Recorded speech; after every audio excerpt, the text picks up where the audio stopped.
Praise అలా దేవుని పరిశుద్ధ నామానికి మహిమ కలుగునుగాక. చక్కటి అవకాశాన్ని ఇస్తున్న దేవాతి దేవుడికి ప్రత్యేకమైనటువంటి వందనాలు తెలియజేస్తూ ఉంటున్నాను. ఈ సమయంలో పరిశుద్ధ గ్రంథంలో నుండి ఒక లేఖనాన్ని మనం చూసుకుందాం.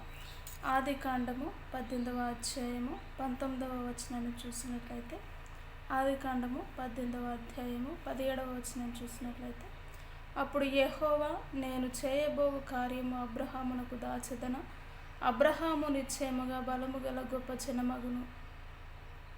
జనమగును, అతని మూలముగా భూమిలోని సమస్త జనములు ఆశీర్వదింపబడును. యొక్క వాగ్దానమును, నిబంధనను అబ్రహాముకి దేవుడు దయచేసినట్టుగా మనం చూస్తూ ఉంటాం. ఈ యొక్క సందర్భాన్ని మనము గమనించినట్లయితే, లోతు సొదొమ గొమొర్రా పట్టణంలో ఉంటున్నప్పుడు, ఆ ప్రాంతం అంతా పాపము చేత నింపబడి ఉన్నప్పుడు, అక్కడ ఉంటున్న లోతును ఆ యొక్క ప్రాంతాన్ని అగ్ని గంధకముల చేత కాల్చివేయాలి అని దేవుడు అనుకున్నప్పుడు ఆ యొక్క విషయమును దేవుడైనటువంటి యెహోవా అబ్రహాముతో, ఈ విషయాన్ని నేను దాచేదనా అంటే, ఈ యొక్క సొదొమ గొమొర్రా పట్టణాన్ని నేను పాడు చేస్తానని అబ్రహాముతో నేను చెప్పాలి అని దేవుడే తన మనస్సులో అనుకున్నాడండి. నిజముగా ఒక మనిషి దేవునితో సహవాసము కలిగి ఉన్నప్పుడు దేవుడు నిజముగా ప్రతి ఒక్క విషయాన్ని కూడా చెప్పడానికి ఆయన సమర్థుడు.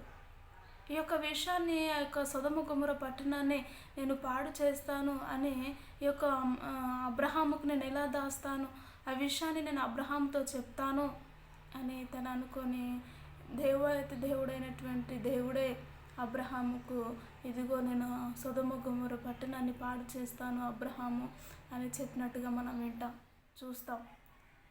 కాబట్టి ఆ యొక్క మాట చెప్పినప్పుడు అబ్రహాం అంటాడు, ఇదిగో ఎవరు నీతిమంతులు, ఒక్క నీతిమంతుడు ఉంటే కూడా నేను ఆ ప్రాంతాన్ని లేక ఆ పట్టణాన్ని కాపాడడానికి నేను సిద్ధంగా ఉన్నాను. అబ్రహాము, ఎవరైనా నీతిమంతుడు ఉన్నారా అని ఆ యొక్క లోతును బట్టి అబ్రహాము ప్రార్థించినట్టుగా మనం చూస్తూ ఉంటాం. కాబట్టి నిజముగా దేవుని ప్రణాళికలో అయిన ఉద్దేశములు ఏ ఒక్కరు కూడా నశించిపోవడం ఆయనకి ఇష్టం ఉండదండి.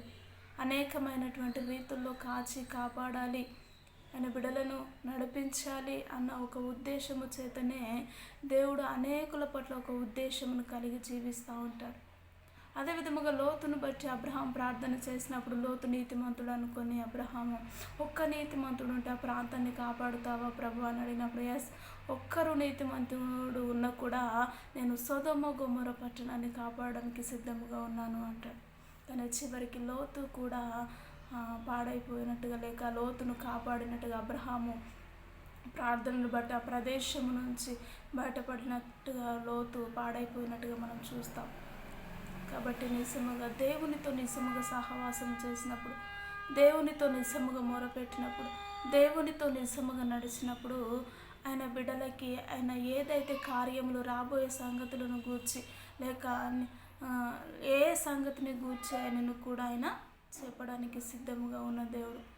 నేటి దినాల్లో మన పితరులైనటువంటి వారు మనము గమనించినట్లయితే అనేకమైనటువంటి రీతుల్లో వారు దేవునితో సహవాసము కలిగి, దేవుడే స్వయంగా వారితో మాట్లాడి ఆ యొక్క పనులను, కార్యములను జరిగించినట్టుగా చూస్తాం. మన జీవితంలో కూడా మన పితరులు ఏ విధముగా జీవిస్తూ వచ్చారో ఆ విధమైనటువంటి సహవాసము మనం క్రీస్తులో ఉన్నట్లయితే, అప్పుడు క్రీస్తు కూడా నీతో అంటాడు, ఇగో ఈ సమస్యను, ఈ యొక్క బాధను, లేక ఈ యొక్క దీనిని గురించి నేను నా బిడ్డకు చెప్పకుండా ఉండాలా అనే క్వశ్చను నీ యొక్క ఆత్మీయ జీవితమును బట్టి, నీ నడిపింపును బట్టి దేవుడే ఆయన బయలుపరచడానికి సిద్ధముగా ఉన్నాడు. కాబట్టి అట్టి జీవితమును మనం అందరము కలిగి ఉండేలాగున ప్రార్థన చేద్దాము. ప్రతి ఒక్కరూ ఏకీభవించినట్లయితే, మహోన్నతుడా, నిజముగా ప్రభా, అబ్రహాముకి ఈ విషయంలో దాచెదనా అని మీరు అనుకున్నారు.